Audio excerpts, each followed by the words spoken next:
Well, a lot of things. So don't take stupid risks. Like a calculated risk is not a stupid risk, and there's a big difference. You can point out a couple of things that you should not do because taking care of yourself, it's also taking care of what you're trying to nurture. So that's one thing that I learned with mistakes and anti-delusion problem. Like that you don't need to know the whole thing, but you need to know who is. And sometimes it's not like just bad people. Is people that understands the specifics of the situation. Some professionals, they're very good professionals in certain areas, but not in others. And you need to surround yourself with people that is able to help you make good decisions in very specific things around how you build this type of companies.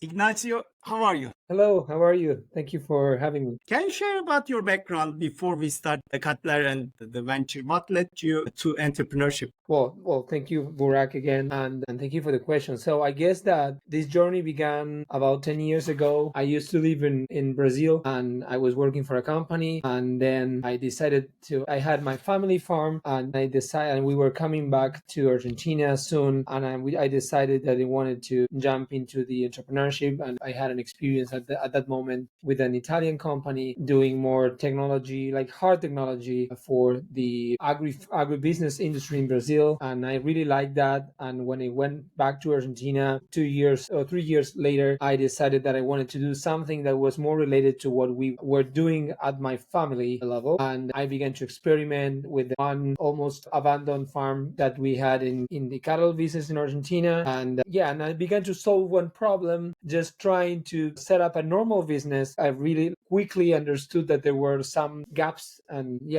holes in the information. And I said, okay, I can find a creative way to solve this using technology. And I think that's a little bit on my end how my story began, and took me to today. What made you realize there was an opportunity around cattle management software? So the problem that I began to solve by then was related to not having frequency in weight information with the cattle that we had, and even inventory. So I'm talking about 20, 20, and even there was already an active world and everything. Like the cattle was always kind of abandoned industry by the technology, and we were doing all so manually. We would feed cattle, and it was all in pen and paper. And I figured out a way. I put a water scale, a normal scale in front of a water trough, just to make that the cattle, whenever they were going to drink water, they got a weight. So that ultimately turned into we ditched the scale because it was too big, and then we passed into a camera. And if even if that didn't end up being our product, but that just threw me in and threw us into an industry and a set of problems around collecting data and the data collection problem in the cattle industry. And what happened within time is that we realized that we were solving a cool problem with a cool technology because we were already using AI, but it was too small of a problem, and people all around us, farmers all around us, were having even more basic problems that with the data. Like they were missing the whole picture of connecting that piece of data with all the rest of the management required information. So that's where we in 20. So I'm just jumping several years between my initial experiments and when we really created the company. That ended up being our pivot in 2020, when we decided to not pursue the sensor route, but pursue the platform route, which we understood we believed that we understood that had many more levels in which we could grow, if it makes sense. So did you pivot to a product to a software? Yes, we launched a company in 20, but it was more of a sensor company. We would do automation, there's the sorting gates in the cattle farms, and we had this camera, which you still have, but it just kept on the sidelines, and we were training algorithms to have the weight, but it was also everything about the weight and handle that. And then in 20, pandemic helped a lot because we had a lot of installation issues, and we had a lot of conversations with our customers by then of this automation system and this camera pilot, and the problem was always the same. This is cool, but I'm still, in the meantime, I spend more time solving this other issue that it's taking me a lot of time, and I'm making a lot of mistakes because I'm not having the right piece, the right puzzle. So we said, hey, we are close to the problem, but this is the other problem. So why don't we just use the experience we have dealing with hardware, because we did all these automations and sensor stuff. So we were already capable of reading many devices of the market, like scale heads, EID readers, and we said, hey, like we can put all this into a one-stop shop platform that is able to solve all these integration issues. And that's what basically I did. By that time, I already lived in the US and my two co-founders lived in Argentina. So we began to experiment with farms with a piece of this new system that we were imagining and halfway creating. So we focused on a part of that big problem, and we began to test it in Nebraska and Minnesota and in Argentina as well. So that was really good. It was a very good experience. When we really tested, it was like at the beginning of 2020, and that gave us, okay, we need to go for it. And at the company, we already had investors, so we had to explain our investors that, hey, like we're pivoting because this other problem has a lot of more projection. There's a lot more that we can do than doing this other thing. Even it's cool. We're just going to put this in the fridge and we're going after this other problem. That was. You also changed the market then from Argentina to US, as far as I understand. Well, yes and no, in the sense that we were already testing our camera thing in a big farm in the US. It was like too big of a farm for the second problem that we decided. So we also said, hey, like we're going to switch to this because we're going to spend a lot of time and it's going to take us 3 years to finish this other product. And there's this other thing. Did you agree that you should be doing this? Yes, absolutely. So they accompanied, and then we can begin simultaneously with the same people that we were working in Argentina before. Just like we would create like pods of farmers to give us feedback on how we should do that, how we should design this thing, what were the requirements. And at the same time, we identified a couple of existing players in the US, and we talked with a lot of, like, not a lot, but some farmers, and they said, hey, you should be doing this part first because that's how I'm going to compare you against what we have today. So we understood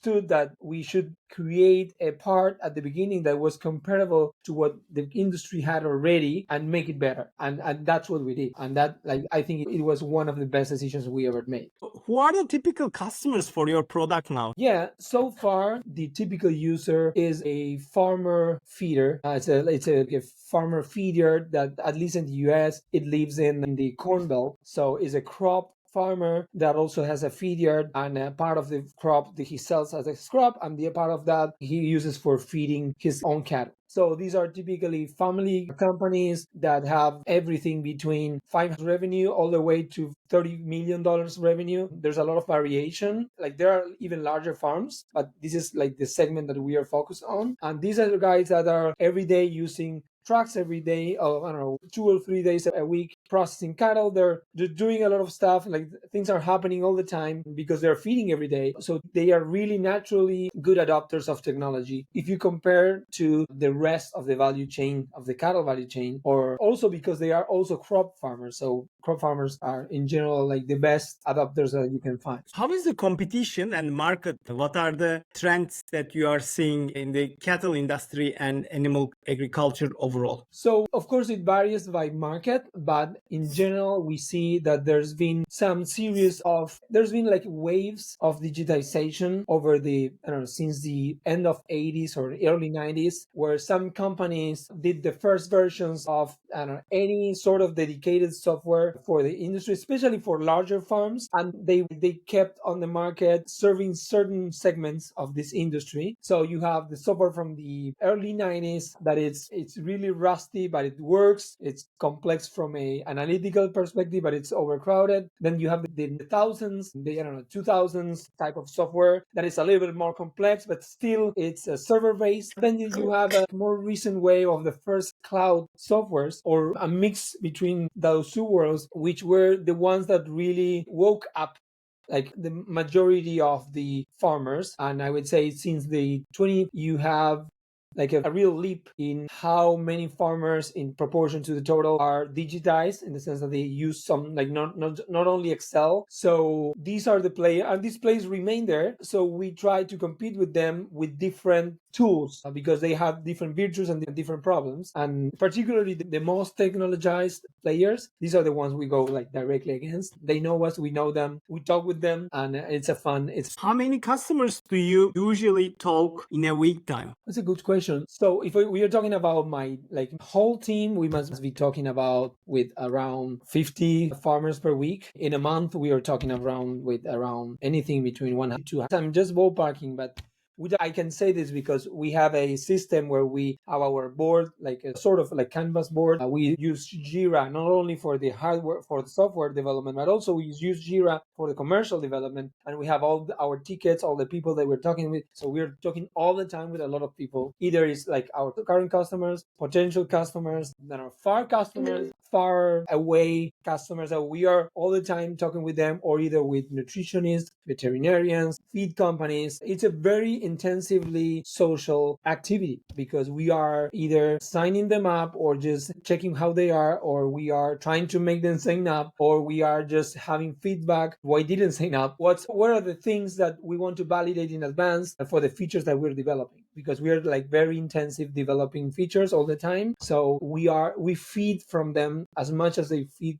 from our software. Are you working remotely? What does the team look like? So yeah, we are pretty spread out, not only because I think that was a little bit the evolution of our company, and we are a bunch of Argentinians doing software and selling software in the US and of course in other countries, but like 80% of our revenue comes from the US. And even there, we are spread out because sometimes some people are localized closer to the market. And our market is like in the US, we are present in 16 states now. And that's a lot of space. So the farm itself, the farm market is a very physically spread out market. So we need to be moving all the time, and that involves a lot of lonely time. So we try to do like go in couples just to keep the mood and to build knowledge collectively. And we have a lot of meetings, but it's like the day by day is distance wise. Yeah. What was the process like building out the founding team and early employees? How do you maintain the culture with a distributed team across multiple countries? These are all very good questions. I guess, well, coming back to your first question, we are three co-founders, and two of us come from a previous bad experience at a previous startup,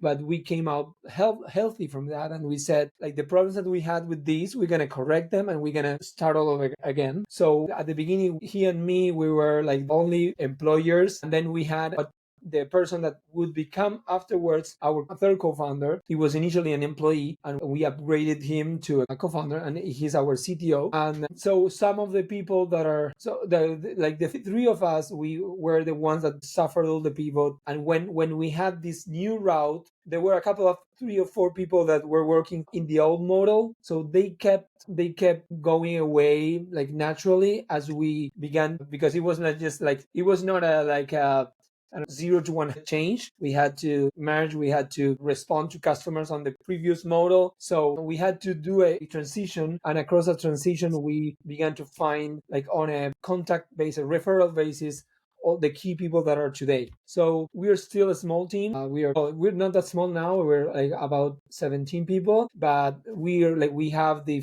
size and the soul of a small team, in the sense that we talk each other still on a daily basis. There's a lot of problems that we solve just with a couple of phone calls, regardless of the scheduled calls. I think the culture, it is something that you cannot completely define. It's something that you define sometimes unconsciously with your actions. So what we try to maintain as much as we can, certain things that we feel that define us in terms of how we work and how we make decisions and how we participate people of the business in reality and the decisions. So we try to share decisions. We try to, we will try to do it for as long as we can, and then we'll have to probably find new ways to spread out the culture that we have. And I think that's the reason why absolutely most of the people have remained in the company over the last 2 years. So we are really, really proud, honestly proud about everyone that is in the team. So what have been some most difficult challenges you have faced so far as a founder? Oh, a lot of those. Okay, fundraising is of course the classic one. I think the fundraising was at the beginning the most important one, as we didn't realize that our real problem was the product market fit. So at the beginning, like before a pivot, you think that your problem is fundraising. Then you understand that like it is the opposite, is that you can like until you don't find like a real route, fundraising is it's an uphill route. And once you find a pathway, like all the things begin to clear out. And once you have had like some bad experiences, you know what you don't want, and so that helps you to make healthier decisions, who you can count with. So those are really important things that you only see when you have problems.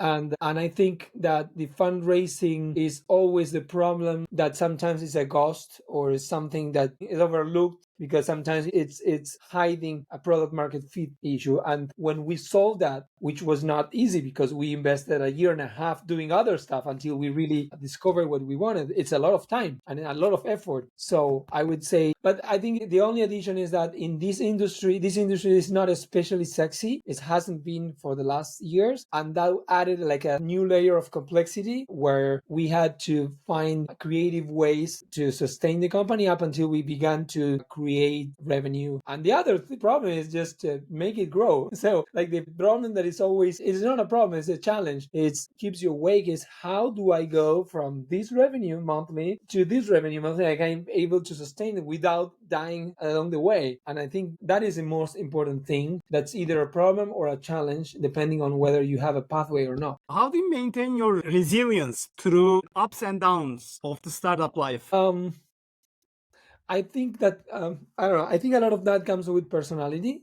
I don't know. I think if you're focused on something and you don't give up, I feel that I'm saying like things that many people said many times, like, but it's like these are the things that I think they are real.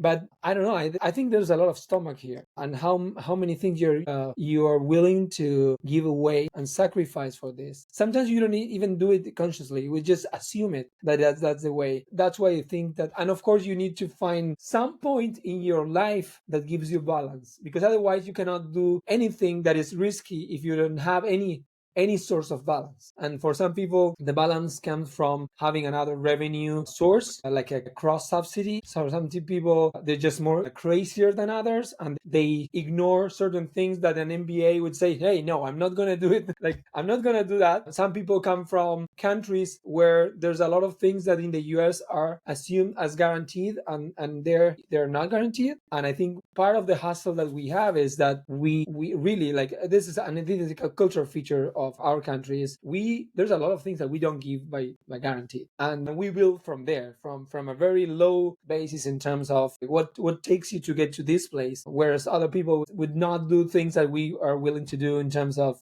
I don't know how many hours or how much exposure or how much I'm going to depress my salary. So there's a lot of things, a lot of decisions there that at the end of the day, in perspective, you see, and okay, I'm really capable to survive a lot of problems. What have been some key lessons learned from mistakes or experience along the way?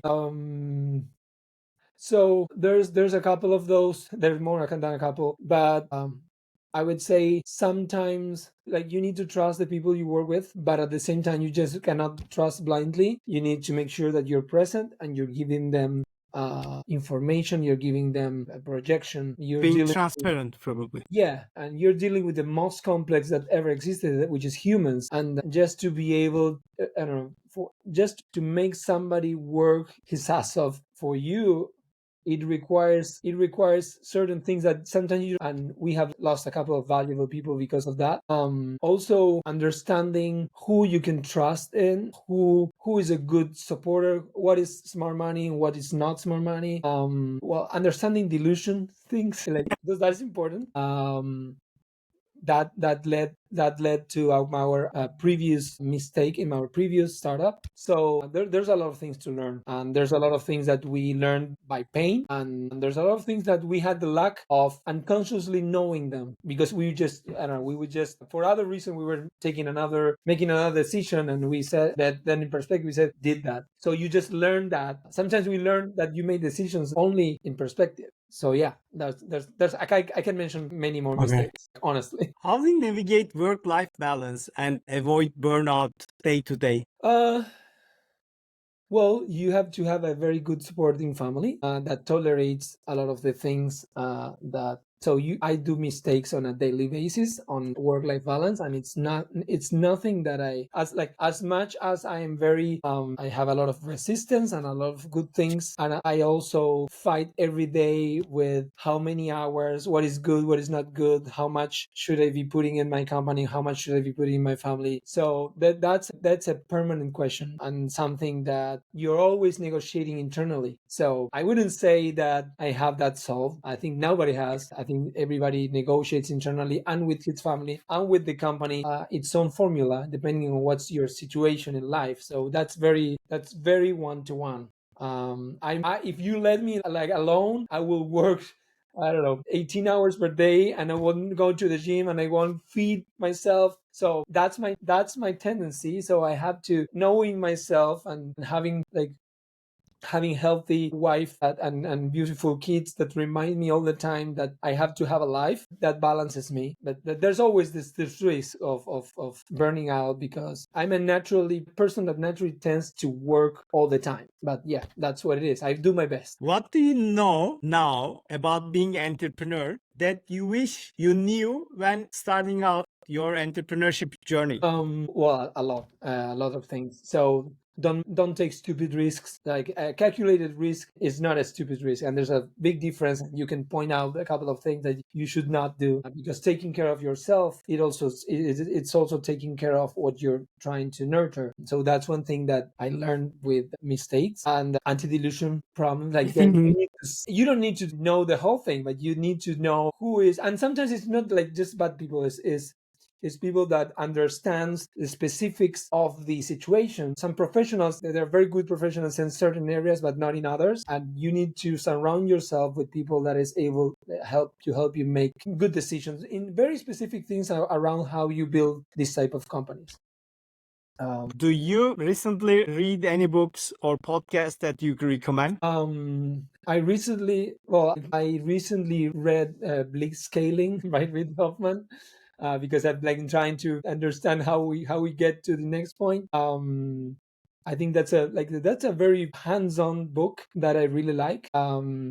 I've been reading biographies. I love reading biographies. I recently read the Einstein biography and there's a lot of people to look up to. I'm listening for the ones that are interested. I'm listening to a Wise Netic podcast which is specialized in beef, which I really recommend. So yeah, that's what I've been up to recently, and then I don't have any more time because I'm Do you reading our stuff. Do you have any hobbies or do you have anything that you are doing after the work? I play soccer whenever I can. This is cultural, huh? Yeah, I would say that's my main thing. I play a little bit of piano when I have time. I have piano at home, and I played music for many years, especially like classic guitar. And whenever I have time, I sit there and I'm trying to teach. Like my kids have a teacher, but I just try to play along with them. Then I love to. We have the mountain close by, so we go with my wife to do the trails. So yeah, that's what I like to do. Mountain stuff.